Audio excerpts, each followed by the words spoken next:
Kementerian Kesehatan telah mengeluarkan pedoman pembatasan sosial berskala besar yang tertuang dalam Peraturan Menteri Kesehatan Nomor 9 Tahun 2020. Peraturan ini diterbitkan dalam rangka mempercepat penanganan corona di berbagai daerah. Permenkes mengatur secara detail tentang pembatasan sosial hingga formulir permohonan yang dapat diisi pemerintah daerah. Secara detail pembatasan sosial berskala besar meliputi peliburan sekolah dan tempat kerja, sehingga diizinkan belajar dan bekerja dari rumah. Selain itu diatur pembatasan kegiatan keagamaan, kegiatan di tempat umum, serta pembatasan kegiatan sosial budaya. Pembatasan ini bertujuan untuk mengurangi keramaian dan kerumunan massa yang berpotensi mempercepat penularan virus corona. Selanjutnya ada pembatasan moda transportasi, di mana pengelola transportasi diminta mengurangi layanan dan pemberlakuan jarak antar penumpang. Dalam Permenkes tersebut juga diatur pengecualian pelaksanaan PSBB yang tertuang di pasal 7, di mana supermarket, toko dan pasar yang menyediakan bahan pokok, obat-obatan dan migas boleh tetap beroperasi. Demikian juga fasilitas layanan kesehatan serta fasilitas umum yang memenuhi kebutuhan dasar warga. Sementara penerapan PSBB di sebuah wilayah berdasarkan permohonan kepala daerah seperti gubernur, bupati, wali kota atau ketua gugus tugas penanganan corona. Permohonan harus disertai data jumlah dan penyebaran kasus corona menurut waktu serta kejadian transmisi lokal, serta menyampaikan informasi kesiapan daerah. Selanjutnya, Menteri Kesehatan mempunyai waktu paling lambat 2 hari sejak permohonan diterima untuk menetapkan PSBB. Tim Liputan iNews melaporkan.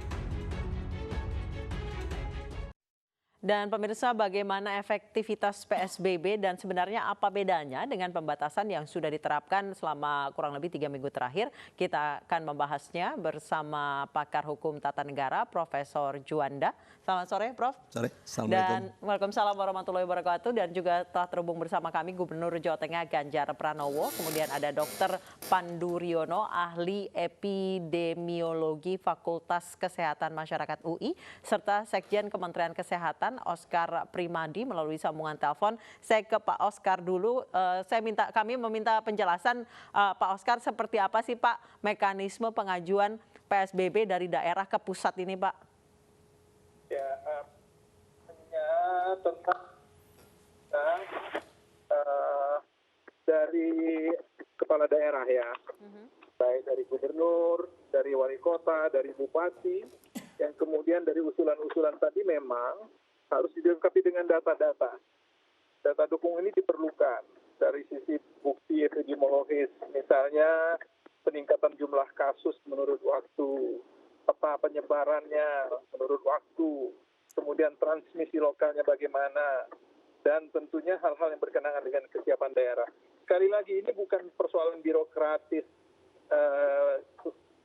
terlalu birokrat, tetapi memang kita membutuhkan kaidah-kaidah ini. Artinya kita responsif, tetapi tidak mengabaikan kaidah-kaidah yang berlaku. Baik. Karena untuk itu, sekali lagi, pengusulan ini nanti dilakukan oleh daerah kepada Menteri Kesehatan, Pak Oscar, kemudian bisa, ya. Baik, Pak Oscar, dikatakan bahwa pusat akan mengkaji waktu ini maksimal 2 hari. Tidakkah maksimal 2 hari ini terlalu lama? Karena 1 hari saja terlambat ini bisa fatal akibatnya, Pak. Persoalan atau lambat memang relatif. Kita kajian itu nggak sampai 2 hari. 2 hari itu kan batas maksimal keluarnya surat menteri ya. Tetapi kajian itu hari itu selesai ya. Tetapi tentunya kami sekali lagi tidak akan mengabaikan kaidah-kaidah terkait dengan epidemiologis dan kesiapan daerah. Tetaplah kita tidak birokratis tapi responsif untuk itu. Ya. Baik, banyak yang mengatakan bahwa penerapan ini justru akan menambah berbelit atau menambah panjang birokrasi penetapan PSBB ini, Pak. Ya, saya sudah katakan tadi, kita respon dan betul-betul kita tentunya dengan kaidah-kaidah melihat, memetakan sisi epidemiologisnya. Karena sekali lagi ini kan persoalan memutus mata rantai, memutus transmisi, memutus tingkat penularan yang memang harus kita lakukan dengan pembatasan-pembatasan ya. Ya, tentunya harus dilihat dong angka-angkanya dan bagaimana kesiapannya. Nah, itu harus kita lihat. Pak Oscar, dalam aturan PSBB ini bolehkah menutup akses transportasi umum, Pak? Misalnya menutup terminal bus atau menutup stasiun atau menutup bandara, boleh tidak, Pak? Tidak ada namanya penutupan, ini kan pembatasan, Mbak. pembatasan sama saja dengan sekarang, cuman karena adanya Permenkes ini keluar, tentunya ada hal-hal yang harus diawasi oleh pemerintah daerah. Ya, tidak ada penutupan, pembatasan. Sekali lagi saya tegaskan, ini bisa bergerak, tetapi dengan jarak-jarak yang memang lebih diatur begitu ya. Ya, tapi saya lihat sebetulnya persoalan PSBB ini udah berjalan sekarang ya. Tinggal ini kan kita coba meinikannya kembali. Iya, banyak yang bertanya Pak, apa bedanya dengan social distancing yang telah berlaku 3 minggu terakhir ini, Pak? Karena ini dikawal oleh dengan aparat penegak hukum ya, dengan hal-hal yang berkenaan dengan pengawasan ya. Ya, itu yang tentunya harus dilakukan. Saya coba ke Pak Ganjar Pranowo. Pak Ganjar, Jawa Tengah termasuk yang ketat memberlakukan social distancing dengan adanya PSBB. Apa yang kira-kira terbantu? Apakah masyarakat kemudian akan lebih mengurungkan niat untuk keluar rumah gitu, Pak? Yang pertama saya menyampaikan terima kasih pada Pak Menteri Kesehatan yang sudah mengeluarkan aturan ini. Setidaknya kalau ada satu daerah, kabupaten kota, ataupun provinsi yang ingin mengambil sebuah tindakan khusus dengan pembatasan sosial, setidaknya sekarang tampilannya sudah ada. Dan tadi disampaikan saya kira bagus sekali bahwa kriterianya mesti ada, kesiapannya mesti ada. Saya kira dua hal ini yang mesti dilakukan. Namun demikian, regulasi memang baru muncul dari Pak Menteri Kesehatan beberapa hari yang lalu. Prakteknya di lapangan memang betul enggak. Kami sudah melakukan lebih dulu. Work from home sudah, belajar di rumah sudah. Bahkan sekarang di level desa saya baru pulang melihat kondisi yang terjadi di Kabupaten Kendal, di Kabupaten Batang. Masyarakat kita gerakkan. Karena kita tidak cukup pendekatan legalistik, tapi kami mengimprove agar ada pendekatan sosio-kultural yang masyarakat betul-betul nanti bisa melaksanakan ini dengan baik.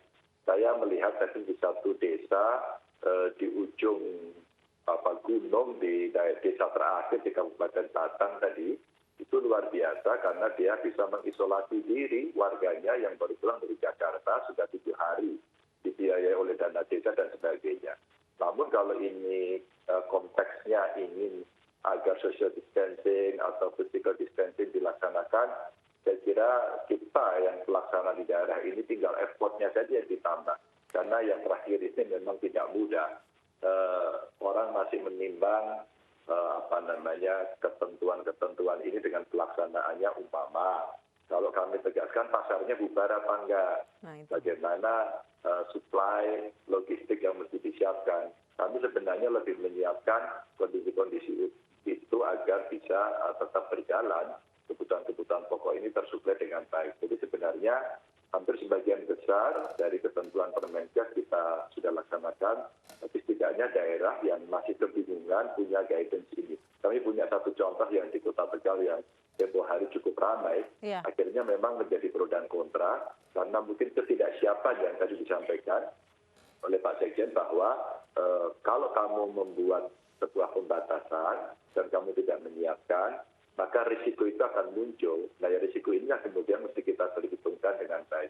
Maka memang tidak hitam putih, kita agak mengambil posisi yang di tengah dan lebih terbuka sebenarnya. Memang kalau kita mau strict ya harus kencang, tapi ada risikonya. Tapi longgar banget juga jangan. Nah, kita ambil yang di tengah-tengah. Baik, Prof. Juanda, tadi saya setuju dengan Pak Ganjar bahwa yang diambil pemerintah Indonesia adalah tidak terlalu ekstrim, tidak hitam putih, di tengah-tengah, lebih ke karantina wilayah, namun nanggung gitu. Akhirnya namanya PSBB, pembatasan sosial berskala besar. Kalau menurut Prof. Juanda seperti apa? Ya. Jadi apa yang dilakukan oleh pemerintah Republik Indonesia melalui Presiden dengan PSBB ini sebenarnya diatur oleh undang-undang. Tidak salah ya. Di dalam Undang-Undang 6 2018 itu salah satu dari 4 jenis itu karantina rumah sakit ya, kemudian karantina wilayah, dan termasuk terakhir adalah pembatasan sosial berskala besar. Nah, dari tiga ini sebenarnya yang 1, 2 ada diambil sebenarnya.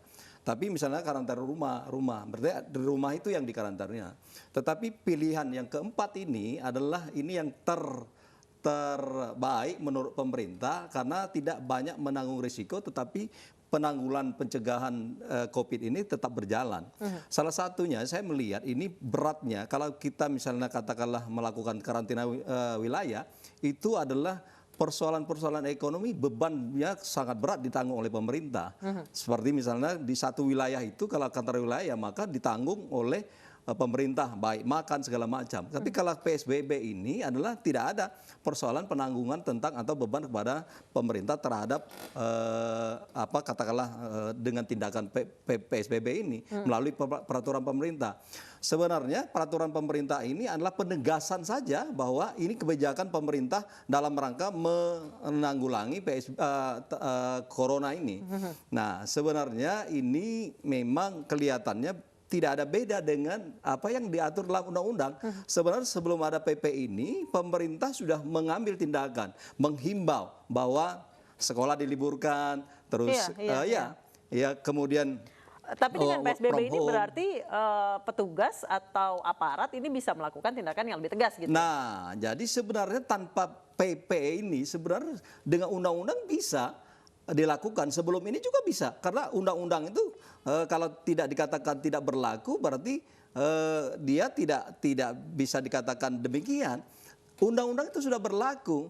Nah, kemudian penerapan dari sebuah sanksi pidana di dalam undang-undang tidak harus adanya PP. Cuman karena adanya begitu bias dan begitu banyak keberagaman, daerah ingin lockdown, sebenarnya istilah itu tidak ada di undang-undang kita dan tidak dikenal di Republik ini, ya. Tetapi ada daerah ingin mengisolasi daerahnya dan segala macam dalam rangka mencegah terjadinya adalah penyebaran corona ini di wilayah itu sebenarnya sangat wajar dan saya pikir tidak salah daerah-daerah seperti itu. Tetapi satu sisi daerah ini mengusulkan adanya karantina wilayah, tetapi kalau ini dilakukan karena persoalan-persoalan seperti ini adalah kewenangan pusat, makanya jangan sampai kedaulatan oleh daerah dan ada 3 saya lihat sebelum PP ini keluar ada 3 daerah yang sudah melakukan, ya. Nah ini saya sudah katakan di beberapa media. Ini jalan keluar harus cepat dan sesuai dengan yang saya sarankan, tapi tidak di News TV waktu itu di satu session yang lain. Dalam 2 hari ini keluarkan PP. Nah, dalam arti keluarkan PP inilah pegangan supaya ada keseragaman pemerintah dari pemerintah pusat, provinsi dan kabupaten untuk menanggulangi corona ini. Supaya tidak maju-maju duluan ya. Padahal sebenarnya isi PP ini sudah dilaksanakan oleh pemerintah, tetapi dengan ada PP inilah sebagai pedoman dasar untuk pelaksanaan dari penanggulan ini. Baik, saya ke Dokter Pandu. Dokter Pandu, seberapa efektif sih Dokter PSBB ini bisa menghentikan, mencegah atau bahkan menghentikan penyebaran virus corona, Dok? Ya, jadi pembatasan sosial ini memang itu adalah satu pilihan untuk mencegah penularan. Dan kalau itu dilaksanakan dengan baik dan benar, akurat, cepat, dan strategis, itu mampu menekan penularan. Jadi yang paling penting Undang-Undang Nomor 12 itu hanya bisa berlaku, tadi saya berbeda pendapat dengan Prof. siapa tadi, itu setelah Presiden mendeklarasi kedaruratan kesehatan masyarakat. Ini yang ditunggu-tunggu. Ketika Direktur WHO menulis surat ke Pak Presiden, sebenarnya yang diharapkan Presiden langsung mengumumkan kedaruratan kesehatan masyarakat. Sehingga pembatasan sosial berskala besar. Jangan sampai nanti salah tafsir, Pak. Undang-undang itu tidak berlaku tanpa PP. Itu nanti salah. Pak, iya. Tolong dengarkan dulu. Iya. Dengarkan dulu, saya belum selesai ngomong. Iya. Baik, silakan Dokter jadi, Pandu. PSBB itu bisa saja bersifat himbauan sampai pembatasan sosial berskala besar itu total. Kalau total itu benar-benar digerak, tidak ada mobilitas penduduk. Jadi spektrumnya itu dari himbauan, mulai menutup, mulai besar, melarang mudik, dan sebagainya, melarang pergerakan dari pelabuhan dan sebagainya. Itu PSBB. Itu yang harus dilakukan oleh pemerintah. Dan sebenarnya PMK yang dikeluarkan oleh Kemenkes itu, saya bilang cabut aja, nggak ada gunanya. Nggak ada gunanya. Kenapa nggak ada gunanya? Karena menyulitkan. Bagaimana gubernur, bupati harus minta izin. Padahal di dalam Undang-Undang Otonomi adalah gubernur dan pemerintah daerah itu mempunyai wewenang. Menteri dan lainnya hanya fungsinya pembinaan. Dan inilah yang menyebabkan kenapa presiden yang harus mengambil alih respon pandemik ini dan bisa menginstruksikan bahwa pembatasan sosial berskala besar ini berlaku secara nasional. Baik. Selanjutnya diterapkan secara bertahap. Kan bisa rapat bertahap dengan semua gubernur. Tanpa harus lempar lagi tanggung jawab ke Menteri Kesehatan. Ini Pak siapa nih? Harus dievaluasi, harus memberikan data. Dokter. Walaupun itu cuma administratif, itu memberikan waktu luang yang sangat besar bagi virus untuk berpindah-pindah terus. Harus ada self emergency. Kalau PMK itu dikeluarkan pada masa Perlu saya tenang, klarifikasi oke. ya. Ini pada masa di tengah berkecamuknya wabah dan korban setiap hari selalu ada. Ini yang menurut saya berbeda urgensinya. Kita dalam tahap yang sangat gawat kedaruratan ini. Jadi kita harus menyederhanakan. Kalau saya jadi menteri, suruh merintahkan, saya buahnya buat SK, PSBB berlaku untuk nasional. Dah, karena sudah ada di semua wilayah. Yang punya data kan Kemenkes. Iya. Ini yang menurut saya agak muter-muter aja di situ, seakan-akan kita tidak tahu apa-apa. Semua orang udah tahu kok. Baik, Itu baik, yang baik. bicara. Saya sebelum ke Prof. Juanda, saya coba ke Pak Oscar dulu. Pak Oscar, tadi Dr. Pandu mengatakan bahwa ini dinilai terlalu berbelit-belit. Harusnya PSBB nasional saja. Memangnya pusat tidak punya data gitu, Pak? Iya, ini kan persoalannya. Kita sudah framing dengan waktu ya. Pandu barangkali di dalam Permenkes ini sudah jelas. Jangka waktu paling lama 2 hari sudah dikeluarkan. Jadi persoalan ini ya kita sebagai seorang yang memang memahami epidemiologi, ya harus berbasis kepada kajian data dan kelengkapan-kelengkapan itu. Jadi bukan persoalannya, ya saya bicara dulu Pak Pandu, jadi persoalannya bukan hanya persoalan birokratis. Di sini saya sudah katakan dari awal, kita responsif tapi tidak mengabaikan kaidah-kaidah, itu yang paling penting Bapak. Ya, itu Mbak. Jadi Baik. kaidah-kaidah itu cuma defensif. Karena sudah terlambat sebulan, tidak melakukan apa-apa. Ini membuat defensif, harus ada ini. Semuanya itu sifatnya administratif. Menurut saya sifat-sifat administratif itu dihilangkan saja. Karena Menteri Kesehatan sudah mengetahui dan input dari Dirjen, P2P dan sebagainya, bahwa penyebaran ini sudah meluas ke seluruh masyarakat, sehingga perlu diberlakukan PSBB berlaku nasional. Dah, titik. Nanti untuk evaluasinya, baru administratif itu jalan untuk kajian-kajian, bagaimana mencabutnya. Jadi jangan menunda-nunda. Karena kita berlomba dengan kecepatan penularan, Pak. Ya, silakan Pak Ini yang Oscar. Pak Oscar? Ya, barangkali dalam kasus ini kita pernah melakukan penundaan. Semuanya sudah kita pahami.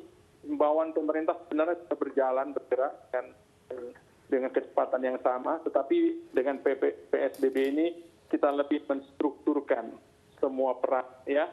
Ada pengawas diketat, ada masalah-masalah yang memang harus ditegakkan agar masyarakat bisa mendisiplinkan diri.